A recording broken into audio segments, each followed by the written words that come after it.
see all of these celebrations taking place, and of course you don't see Mississippi involved in that. Yeah. So yeah. I definitely want to talk to you. But Yeah. before we get to that, I want to tell you my first like encounter. Now you don't remember, but I remember, okay? A lot of those days are really hazy and fuzzy. So yeah, you might have to remind me. Okay, well you probably don't remember because at that time I was just like starting off in radio, so I was at the radio station. You were up there for an interview and you were dressed in all black, ice cold, through and through, up and down. I'm like, he ain't got no expression on his face. And you were promoting your song, You Ain't Hard. That is correct. And I remember that song, and when I met you, I said, he might have did all that stuff he's talking about in his song. We will not mention it at all. I don't know if the statute of limitations don't do it. has ended on that, so the names and the faces shall remain unnamed. Exactly. Yeah. Exactly. Yeah. But you know, when I, you know, and me and you, we've interacted over the years, but we really haven't sat down and had a conversation. Right. So when I saw you on According to Kaz and Queen. Mm-hmm. Kaz and Queen. Yeah. You gave you were like smiling and happy. And of course you're sitting next to your wife, but I was just like, okay, he's got a little comedic side to him. Yeah. So I mean, I actually, you know, I'm a really nice and funny guy, really, once you get to know me. I think over the years, people saw this really tough exterior and this veneer, and, you know, I didn't smile and all that kind of stuff. And it was really technically by design, because that's just something that I felt that I had to do to be in the music industry. True.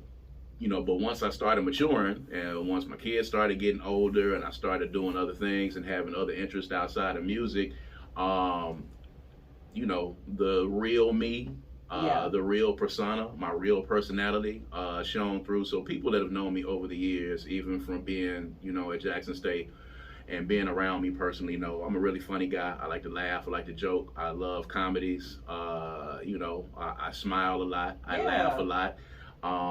So, yeah, Kamikaze in a lot of instances was more so of a persona that I created at the time, because, you know, in the early 2000s, you know, you had to be tough. Absolutely. And you had to be hard. So, you know, and it kind of seeped over into my actual personality some. So, you know, I won't say that there was like a personality conflict or something that I had to kind of work through, but, you know, the Kamikaze part of me kind of seeped over and kind of took over, you know, my actual personality in a lot of instances, so that when I went out in public, I felt like I had to keep up that persona. Right. So in a lot of instances, when people saw me in social settings, I would act in social settings, you know, as Kamikaze instead of just being me. So, you know, of course, it developed over time where people was like, you know, Kaz is mean and Kaz doesn't smile, and, you know, Kaz is hard to talk to and I'm scared to approach him. And I still run into people now who say that, you know, I was scared to approach you and scared to have a conversation with you. Yeah, she's and, you know, Andrea's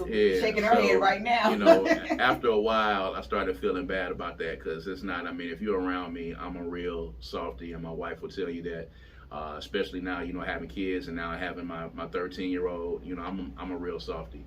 Wow. And I really prefer for that personality to be the dominant personality. So, you know, Kamikaze exists and he comes out when it's necessary for him to. Yeah. But, you know, now what you see on the podcast and what you hear on the radio and in the interviews and what you see now, there's really more of me now. Being a grown man now with grown kids and other endeavors and doing other things now, man. So, yeah, what you saw then was definitely me in the heart of me being Kamikaze and me having to put on the You Ain't Hard exterior.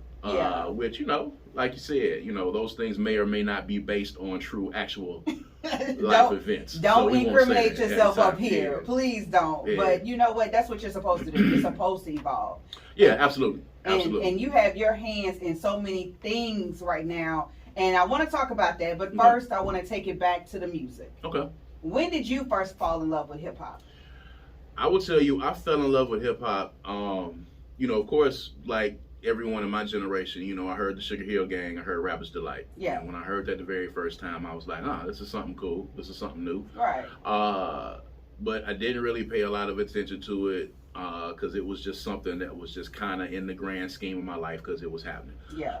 It wasn't until I heard Roxanne Roxanne by UTFO, and I actually purchased the vinyl for that record. My first hip hop purchase was UTFO's Roxanne Roxanne, and it had like 5 or 6 different versions of Roxanne Roxanne on it, and I think it had the real Roxanne's Answer on the flip side, on the B side.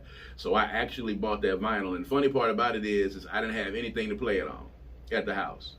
You know, my parents had one of those big, you remember your parents or your grandparents had those really big wooden, yes, the record player, phonograph players oh, that yes. you had to open the top up, and Absolutely. it had the motor on it and that whole thing. So my parents had one of those, but it wasn't working anymore. Because, you know, my brothers and sisters had gone in there and played records. We were trying to scratch on it. We was trying to do all kinds of things. So we broke the belt on it, and it wasn't really actually working. So when I bought this UTFO record, I really didn't have anything to play it on. So I had to take it to other, you know, to other people's houses and to my friends' houses to actually play the record. So when I actually played that record, I played it to death. I played it over and over and over again.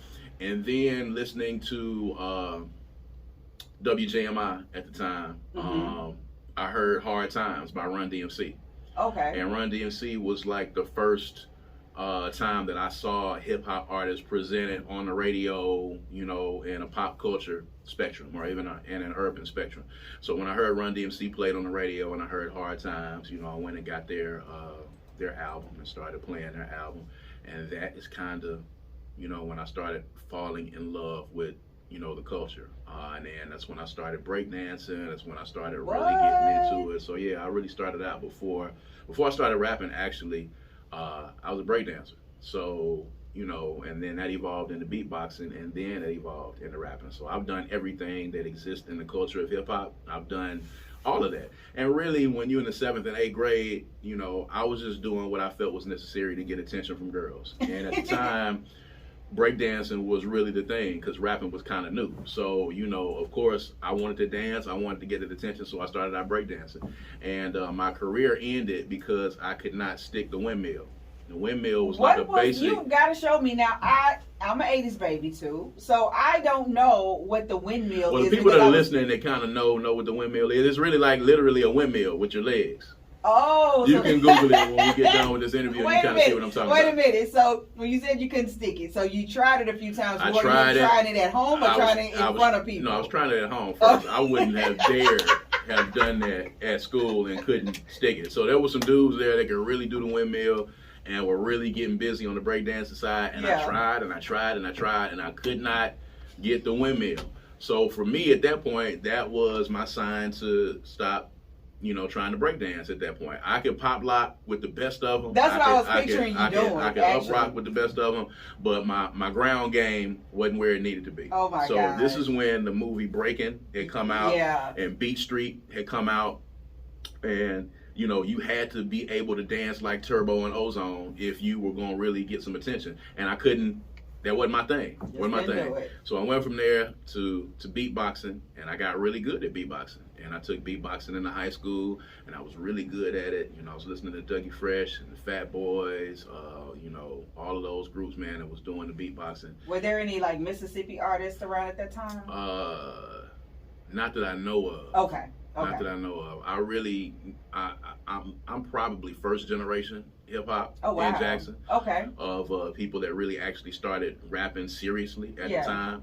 But at the time, you know, people were doing ciphers and freestyling and stuff like that. So I was beatboxing, and you know, I gotten pretty good at it. And then I got to high school, and then there was this guy who was my football teammate who was really good at beatboxing. His name was Tim Lampkin, and we had a battle one day, and the battle was the loser can no longer beatbox at the school again. What? It was like a loser leave town. That was like a battle. Yeah, it was a serious thing. So you know, I thought I was pretty good, and everybody thought that he was good. So it was a face off, and we faced off, and I lost, and I could no longer beatbox at the high school anymore. Tim Lampkin beat me at beatboxing.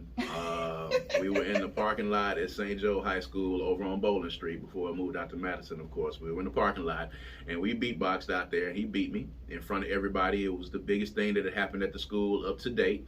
And that was my 11th grade year, my junior year, and I lost. And I could no longer beatbox in public at the school again. I was forbidden to do so because that was the rules. Okay, so and you just took it on its word. It's you had to be a man of your word. Those are the rules. The rules were set, and the rules were if you lose, you can't beatbox anymore at this school. Period. You're done. It sounded like a series of, and I hate to call it this, but maybe mishaps or failures. Like you couldn't stick the landing with the windmilling. It took me into rapping. Because after the beatboxing didn't work, then I started working on my lyrics, which is what I should have been working on in the beginning. Because, I've been writing poetry and doing short stories since I was like, the second and third grade. I was, winning poetry contests and, winning essay contests and doing oratorical contests and all that kind of stuff. When, I'm the son of an English teacher. So, my mother, one of the things that she had me do was to learn a new word in the dictionary every day. So I had to get the dictionary every day, and I had to learn a new word, and I had to learn the meaning of it, and I had to learn how to spell it. Oh, wow. And, rest in peace, Mary Franklin, one of the greatest English teachers ever in the history of the world. So she had me to learn a new word. So by the time I was in the 7th, 8th grade, my vocabulary was top tier. I had words that I wasn't even using because 7th and 8th graders just didn't have a need to use it at the time. So I had all kinds of multi-syllabic vocabulary words that were in the chamber that I didn't start pulling out until I was in the 11th and 12th grade because, I continued to practice. Right. Reading the dictionary and learning words and just, studying and, being a pretty good student. So I just learned stuff and I started putting those things down in rhymes, and those rhymes, became the first couple of rhymes that I did as a senior in high school. And then that's what kept evolving as I got to Jackson State, and it just kept evolving and it made its way into, everything else that it turned into. I will tell you, because You Ain't Hard is the one I'm familiar with the most, because I didn't grow up in Jackson, so I didn't know there was even a music scene here. I grew up in Vicksburg. Yeah. So You Ain't Hard was like the song I was familiar with, but I also listened to Firewater Boys. Yeah. With Crooked Letters, which you were a part of. Mm-hmm. And I'm going to tell you something. Is Noriega on that first verse? Yeah, Noriega's the first verse on Firewater. When I heard that, I'm like, nothing against Noriega. Yeah. But when you came in, you came in with power. You came in with heat. And like you said, your wordplay and everything, it was there. So I could definitely see how, like you said, growing up, the son of an English teacher, and you're all of the essay contests, all those things help you become a better rapper. Yeah. All of that came into play, with my style. And shouts out to Noriega, because Noriega was really one of the first cats that saw the Southern thing happening. Right. And he jumped on the record because he saw the wave happening, and he heard the beat, and he was like, I got to be a part of that. Now, he was a label mate, of course, but, we were all in the studio supporting each other, and he heard the record, and he was the biggest artist that label had at the time. Yeah. And he was like, I'm going to get on this record. And, of course, that helped us to get that record out and have that to be our single, because Noriega was one of the biggest solo artists at the time. But, everybody was in that room. Noriega was in the room, all of his crew. Just Blaze, producer Just Blaze was in the room at the time. Just Blaze was an intern at the studio when we did Gray Sky. So to this day, when I holler at him on Twitter or wherever we talk, that was one of his first jobs in the music business, is being an intern at that studio that night. So he was there and he engineered the session where we did Firewater. And basically all it was is an MC. You don't want to let anybody get on your song and beat you at what you do. And then also there was a crowd in the studio. There was a lot of people watching in the studio that night. And, just had to put on for Mississippi. There was no way that I was not finna come hard on that record. And, my intent was to have the best verse. My intent was to have the best verse on any record that I ever got on. Yeah. And at that particular time, it was something to prove, because he was from New York and he was the biggest star on the label at the time. And I knew I was going to crush him, because this was like a real Southern song that Banner had put together. So, I went in and we wrote it in the studio and came back. And after I got out, everybody went crazy. And I actually got probably like 4 guest verses on some New York artist record after that verse came out. So I left. That was one of my best times. I left New York with a pocket full of money, because I did like 4 guest verses when I left, because there was a lot of New York dudes in there, and they wanted to get this Southern flavor, this Southern flow on that record. Right. And I was the Southern artist that they knew at the time. And they saw us in the studio. They saw us do this record with Noriega. And yeah, I got 4 features off of that, man. I got back on the plane with a pocket full of money. You know what I'm saying? So I was like, you know what? This rapping thing might actually be all right for a little second. So it was cool.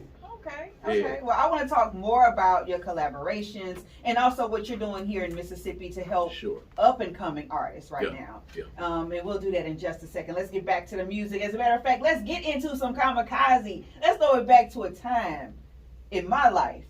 The 2000s, like that was a good time for me. Okay, now it's great, but that time was something. Everybody got that time. Exactly. Here's Kamikaze FM, and you're rocking with me, Quita B, and I got Brad Kamikaze Franklin up in this thing right now, and that was scientists and engineers. You know what? I'm gonna tell you something. I was sitting here thinking, I have a million questions for you. I was just trying to figure out where to start. Okay, but I'll do this because just for the audience sake. Can you kind of just take us through that Crooked Letters and then your solo era real quick? So, real quick, Crooked Letters got signed in 97, 98 with Penalty / Warner Brothers Records. Noriega was on the label at that time. We moved over to Tommy Boy Records, which had Queen Latifah and Naughty by Nature and De La Soul on it at the time. Oh, wow. And this was after we were in Unsigned Hype in the Source. It was 96. Yeah, June of 96. And we got signed. Album dropped in 99. We went on the road, kind of toured the whole country in about 2000, the end of 2000-ish. The business got really bad. Yeah. We had a manager that robbed us of like over $100,000 and probably more. Wow. That we probably don't even know about. A slick talking New York cat got us. We were college kids. Yeah. You know what I'm saying? He was at Southern and I was graduating from here, but we didn't really have any music sense. So having all of the college sense and all of the book sense in the world, as they call it, doesn't mean anything when you get into the record business. So we ended up going through this legal fight where we couldn't use the name Crooked Letters to record. We couldn't do any new music at the time. We couldn't be Crooked Letters, so we morphed into David Banner and Kamikaze. Banner was traveling, making beats for everybody all over the place. Yeah. And ended up getting this deal in Atlanta, with SRC and Universal. And of course, we're not gonna stop that train from moving. So that train started moving, and the timing just was always off because he was on the road doing his thing. So I was at a point where, okay, I got to figure out what I need to do. So I created Hourglass Media Group. So I created my own independent label, and I was like, look, I'm just going to do this myself. I felt like we had learned enough in the business for me to be able to do it. So while he's doing his thing on Universal, I'm going to create my own independent label. And I was, one of the first people around here to kind of really do it on that level. So, I created Hourglass and, was living off of Prentice over in West Jackson. I was on First Avenue, staying in the projects over there. And I sat down one day in front of this CD player and I had this beat from this guy in Macon, Georgia by the name of John Amos. And I put it in and I had my yellow legal pad, and I remember that day, like it was yesterday, because I prayed on it and I was like, God, I need this. I need this right now. I need you to put something, I need to put something on this paper, and I need it to be good. And that's where the song came out. The song came out, dropped the record, and Stan Branson, the program director, the radio station, called me like 2 weeks later, and he was like, you got a hit. And he had never ever called me before. He had never ever called us, even all the hits the Crooked Letters had on the radio. He never called and was like, hey, y'all got a hit. The song reacted so fast, and it just took off, and it just blew up. And it was big. I remember. Did you shoot a video, or did you? Yeah, I shot a video. And where was I shot a video in the projects, in the apartment complex where I was living. I went back and I shot the video because I was over there. I promised everybody over there that when this kicks off, I'm gonna come back over here and I'm gonna shoot this video. So we shot up and we had the video over there in the hood that day. Trailer was set up outside, the cameras was there, everybody that was doing something in the city was out there, and we shot that day over at Courtyard Square Apartments. That was the name of the apartments on First Avenue. And then we shot the second scene at the upper level. Let me tell you, I remember where I was when that happened. I was holding a freaking board down for all the guys at the station to go to that party at Upper Level. I did not appreciate it. It was one of the biggest events ever in the history of the world. Yeah, don't do that to me. Yeah, you missed it. You missed it. Woo! Let me tell you, you missed it. Hated for you that you wasn't there, but that was an eventful night. Yeah. And we shot the video in that night, and it came out and it did what it did, and I ended up selling 32,000 copies of that independently. Wow. Which, was huge at the time. Right. And that was when there was no social media, there was no streaming. Yeah. I sold 32,000 records just in the South. And, so I saw that we had something, and I just kept moving with Hourglass Media Group, and I kept putting out independent product and kept doing it myself, and that's kind of where I wanted to be at. So the timing with me and Banner coming together and doing another Crooked Letters record just never worked because, Like a Pimp came out. Yep. So in a lot of instances, Like a Pimp was out doing his thing, and then as that was dying down and I was doing my thing with You Ain't Hard, so the timing just never came together. We did a few songs together after that, but that kind of just morphed into me being independent and doing my thing independently. And I've always just had that mindset, do for yourself so that you don't have to ask, so that you don't have to, wait on anyone else to do anything. You can drop music when you want to. Yep. You can do all these other projects you want to. And luckily, I had a degree in journalism from Jackson State University, the greatest HBCU in all of the land. Absolutely. And, I had some real, actual, practical knowledge. My degree was in journalism and mass communications. And when I got, when we first got signed, a lot of people don't know, I was working for the Associated Press in Atlanta when we got signed. Oh, wow. So I had risen to like the pinnacle of journalism. Absolutely. At the time. I was covering the 96 Olympics. I was in Atlanta. I was working in the CNN building, and I tell people all the time, like I was getting on the elevator with Jane Fonda and Ted Turner at the CNN building because his penthouse was in the top of the building. And in the lobby of the CNN building, because I'm a big wrestling fan, in the lobby of the CNN building, you would pass by Dusty Rhodes and Ric Flair and Nikita Koloff, all these people that were on the wrestling shows that were taking place on TBS. They would be in the lobby like eating in the food court because they were taping promos and stuff there. So I was doing that every day. And, for me, hey, this is kind of cool, me working at AP, but it wasn't what I wanted to do. Right. I wanted to do music. So that's what I was doing. But I took that, that learned skill, that learned knowledge, and I coupled it with music, and I turned Hourglass into like a full service, multimedia kind of entertainment company where, we consult, with artists, we consult with labels, we can even consult with political candidates, we can consult with companies, nonprofits. So, I started branching out into the public relations realm, and I started branching out into consulting other artists, started managing other artists, started doing all of that, and, evolution. I think that's probably the key word that we can start from the very beginning of this segment. Evolution is what I would call it. Just moving from one thing, not staying stagnant. Absolutely. And moving into other chambers and figuring out how to work in those spaces and then just continuing to evolve. So that's kind of where I am, in a constant state of evolving and changing. And you should be. I see a couple of things from what you said. Number one, it was bad that you went through the experiences that you did, as far as, like you said, the manager taking the money and things like that. Mm-hmm. But it also equipped you with the knowledge so that you could help other artists. Mm-hmm. And you've grown your business from that. Right. And so that's amazing to me. What artists have you worked with from Mississippi so far? So, I work with a lot of artists. I've consulted with a lot of artists. But everybody knows most recently I was managing Dear Silas. Yeah. I managed Dear Silas for like 6 Very years. Talented. And wanted to get him to a point where he could rise and fly on his own. One of the reasons I went into management is because I didn't want anybody else to ever experience what I experienced as an artist. So I wanted to be a buffer for folks like that. So, once I stopped being an artist, I wanted to be able to achieve in another realm. So I was like, you know what? I have knowledge. I'm going to take this. I'm going to find somebody that I think is really dope, and I'm going to help them get to the next level. So, Silas and I hooked up in like 2014. And as everybody's seen, we kind of built this brand all the way up to, us getting a deal with Sony in 2018. So, I'm probably the only person that exists in the state that can say that they have been signed to a major as an artist and also did it as a manager. Right.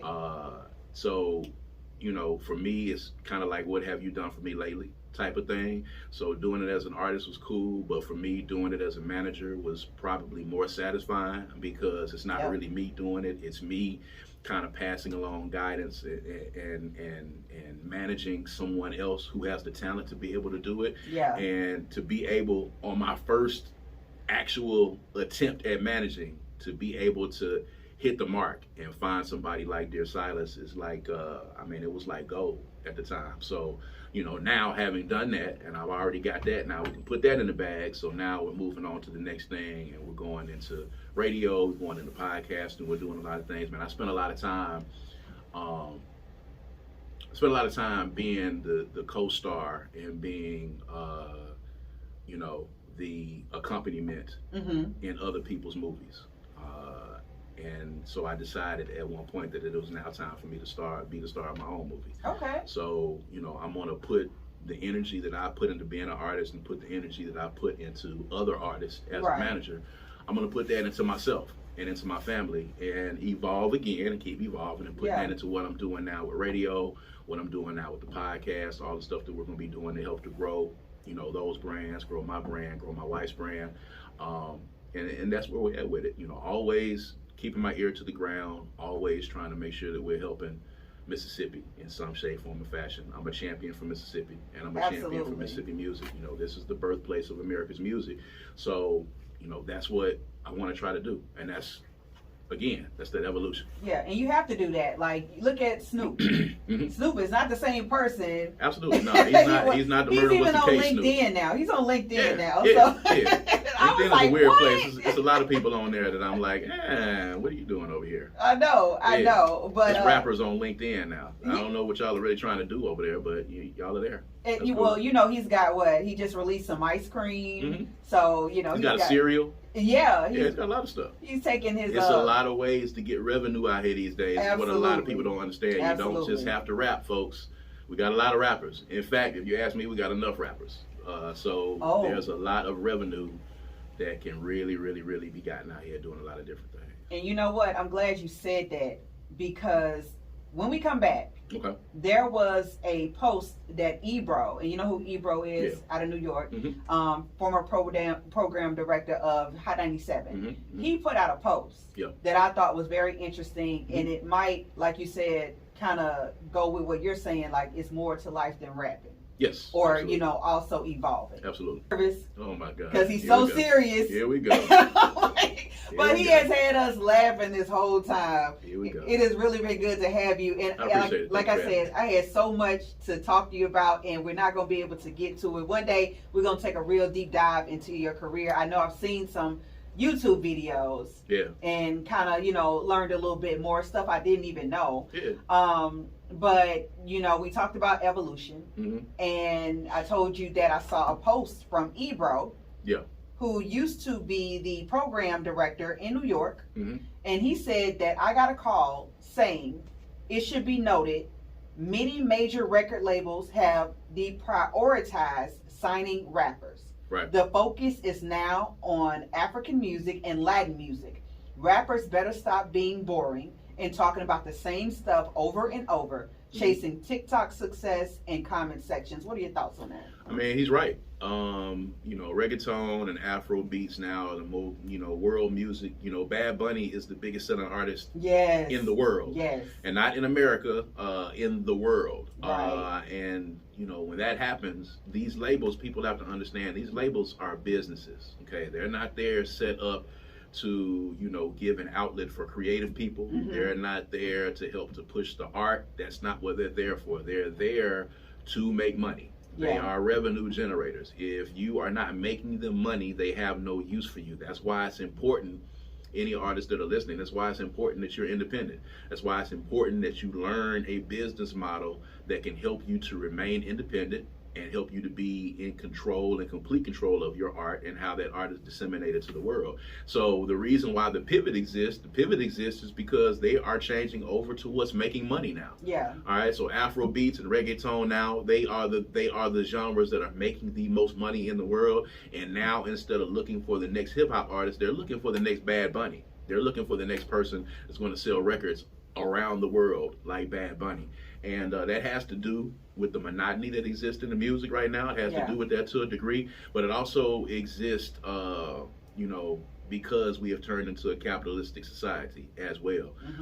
And again, the labels just aren't set up for it. So if you are an artist that is really good at what you do, there's a few that are going to seep through, but now labels don't even touch you until they look at your Instagram page, and they look at your TikTok page, and they look at your YouTube page, to see your and they followers. go to your Spotify. So big thing now is how many monthly listeners do they have on Spotify. So if you're not somebody, I think the number is 1 million. If you have 1 million monthly listeners on Spotify, they'll begin the conversation of maybe looking at you and seeing what it is that you do. But there's a lot of artists that have 1 million monthly listeners on Spotify that aren't monetizing what they're doing. There's a lot of artists that have 200, 300,000 subscribers on YouTube, and they're monetizing their YouTube channel, but people don't really know who they are. You look at all of these big festivals from Rolling Loud and Lollapalooza and Coachella. There's a lot of those artists, man, that are strictly and solely people who got big on TikTok and who got big, on YouTube and have these subscribers. That's what people are watching these days. They're not tuning in for the art. They're tuning in for the popularity of the artist. And at the end of the day, the bottom line is what drives, what happens. And Ebro is correct. I don't know if that was an official mandate that came down to the label, if there was a memo or something that was delivered. But, A&Rs are in these labels trying to find hit records. And they're trying to find hit artists, and they're going to go wherever they can find somebody that's selling records. So if you're not selling records, it doesn't matter how good you are. It doesn't matter how creative you are. I've seen some really extremely creative people, man, that are doing some fantastic things. But you're not going to get the machine behind you until they feel like it's a chance and opportunity for them to make money. It's like something I heard on this movie called Joe Dirt. Labels are not in the UNICEF business. They're not in the charity business. Labels are not UNICEF. So they're not going to just, sign you because you're good and we feel like the world needs to hear this. This is some good music. Here's a record deal. We're going to spend hundreds of thousands, maybe millions of dollars on you for you to go out and for us to not get a return. That's just not how business works. That's why you should remain independent and learn a model that works for you. And that's something that I do with artists and labels every day, is show them how to make a viable living off of making music. A lot of people think you have to be rich. A lot of people think you have to be on TV. A lot of people think that you have to be famous in order for you to be making money. But I know a lot of independent artists that tour, that make money off of merchandise, that make money from their website every day, that are actually making a living off of doing music. They're just not famous. And they're just not riding around in fly cars, but they're able to pay their bills. They're able to take care of their mortgage, take care of their kids, send their kids to school, put food on their table. They are actually in the business of being an artist. For a lot of people, that's not what they want to do. They want to look at it from, the vantage point of being a superstar and being famous. And a lot of them don't want to do that. And if they did, and if more people looked into it, that would actually change the model that the labels are doing right now. If artists continue to look to labels to be signed, and if being signed is something that artists continue to want to do, then labels will be able to continue what it is that they're doing. If more artists started being independent and making money outside of that system, the labels would have to change the way the system works. So, all of this that's happening right now is based upon what's happening with the artists and what the artists are delivering creatively and what they're delivering monetarily to these things. So we have the power to change it. Will we change it? Will that paradigm shift? I'm not exactly sure, but that's kind of where we are right now. It just seems like something needs to change, because not only do you have what Ebro said, but you haven't had a #1 hip hop song or album this year, and that's crazy with this being the 50th anniversary. It is, and it's crazy that it would happen on the 50th anniversary. But it's like we were talking offline. Outside of a few gems that have been released, most of the music that comes out is trash. You just said it just like that. It's literally trash. There is no artistic value to it at all, and there's no redeeming qualities to it at all. People are just kind of doing what they hear other people do. And Ebro spoke to this. Like, now, people are seeing who's hot and who people like, and they're going in the studio and they're sounding exactly like them and putting out music that sounds exactly like them in the hopes that it will catch on. Or they're watching somebody on TikTok, and now they're trying to figure out, how can I put something together that can go viral on TikTok? Now people are making songs and they've got dances to go with it on TikTok. Now You know, now in music, the trail ride music has gotten big. So now everybody's trying to make a song that's got a line dance to it now because that has become a thing. So it's kind of like monkey see, monkey do. And that goes against everything that hip hop is about. Hip hop is about taking chances. It's about being innovative. It's about being different. It's about going against the grain. So we're not going to be able to evolve this culture until people are deciding that, you know, most of us want to do something different and try to do something for the first time instead of trying to do what I think is going to get me signed. But you know what? I guess with some people, it may seem hard when you're trying to come with something new. If everything is working with this certain formula and you do have something different, like how do you just kind of jump off the ground with that? How do you nurture that? You have to figure out how to work it within the realm of what you're doing creatively. It's about learning how to be independent. You know, when I take Dear Silas, for instance, Dear Silas was not doing anything that other people were doing in the industry. You know, he learned how to take advantage of his creativity and his skill set, you know, by making the videos that he was making and making the content that he was making. Yeah. If you're not somebody who knows how to do that, then you have to learn how to be personable. I think about artists like Quita B that's here in Jackson. He has a relationship with his fans that a lot of other people cannot even describe or even reach because he's very personable. So it's like people like the person Quita B before they've even listened to music. So once he puts his music out, people are instantly buying into it because they like that person. It's several different ways to get people to organically listen to your music other than you trying to sound like Lil Baby or trying to sound like Moneybagg Yo, which is the easy route that people take. It's easy to make a beat and be a producer and try to make a beat and sound like Hit Boy or to sound like somebody that's hot right now. It's easy to do that, but you're just going to get lost in the shuffle. You have to figure out what works for you, and you have to learn how to be different and be against the grain. And that's what's going to work if you're trying to make it in this industry, because at the end of the day, you know, you trying to do what you think is going to get you famous first is going to make you make decisions based upon expediency as opposed to making decisions based upon your creativity. I tell people all the time, a lot of guys' biggest problems is they want to be famous so bad and they want to be famous so quick and they don't want to work so quick that they put themselves in positions where they're forced to have to do something out of desperation and expedience instead of doing it out of, you know, creativity. Keep your day job. Keep your day job, keep your lights on, keep the roof over your head, take care of your kids, go to work a 9 to 5 every day. Make sure that you have your A-list bills taken care of every day. And then that way you don't have to be desperate. You don't have to make decisions based on desperation. You can make decisions based upon what's best for you creatively because you don't have to worry about that. I made a lot of mistakes when I was coming up because I was making decisions based on desperation and based on experience. You Ain't Hard was a song that was made out of desperation. But it was you know still what I'm saying? good. But it worked. But I don't suggest that people do that every day. You know, I had kids I had to take care of. It really wasn't the smartest decision for me to put all my eggs in that You Ain't Hard basket. But it worked out because, you know, that's what God intended for it to do. But I've also made several other decisions that were made out of desperation and out of expediency that did not work. That made me have to take a couple of steps back to get it together and to get it straight. So I had to learn those things. So I tell people all the time, man, keep a roof over your head, keep your job, keep money in your pocket, because I promise you, you think so much clearer and you think so much better and you make much smarter decisions when you're not broke. Exactly. Broke people make very bad decisions. They make very bad, expedient, unjust decisions based upon what their current situation is. And that's what a lot of people do with music. They make those decisions based upon what their current situation is instead of being able to take their time. Whatever is meant for you is going to come to you, so it doesn't matter how long that path takes. So just do it right. Don't be out here homeless. You're not taking care of your kids and not paying your bills because you're trying to rap and you're trying to be famous. So I'm going to make whatever I hear in the studio. I'm going to try to make this music, and I'm going to try to make it as hard as I can. I'm going to try to sound like Lil Baby. I'm going to try to sound like Da Baby. I'm going to try to sound like Drake.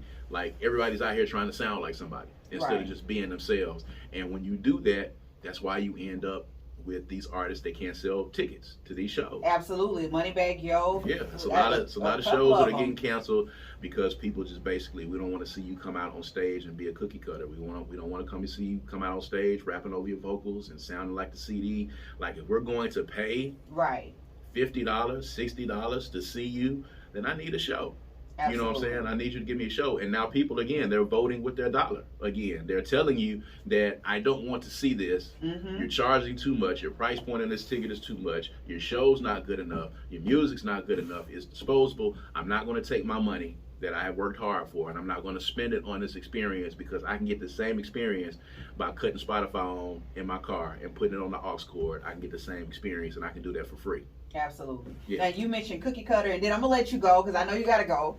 But you see AI is starting to step into the mix, meaning that is something else to kind of cut the rapper out if they can replicate your voice. Now, the only positive I saw in this was a story I heard that Beanie Siegel, his voice is not the same. So AI is actually, he'll write the rhymes, but AI will, let him record the song as he would with his voice previously. Right. So that's one positive, but you have a lot of people. So what happens when I want to see Beanie Siegel perform and the voice is not the same? What happens then?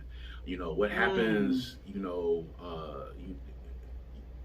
it's just AI is good for what it's good for, and it's going to be used, and it's being used right now because people are taking it and they're making, Tupac and Biggie songs, and they're making Tupac and DMX songs, and they're doing it, and it's good.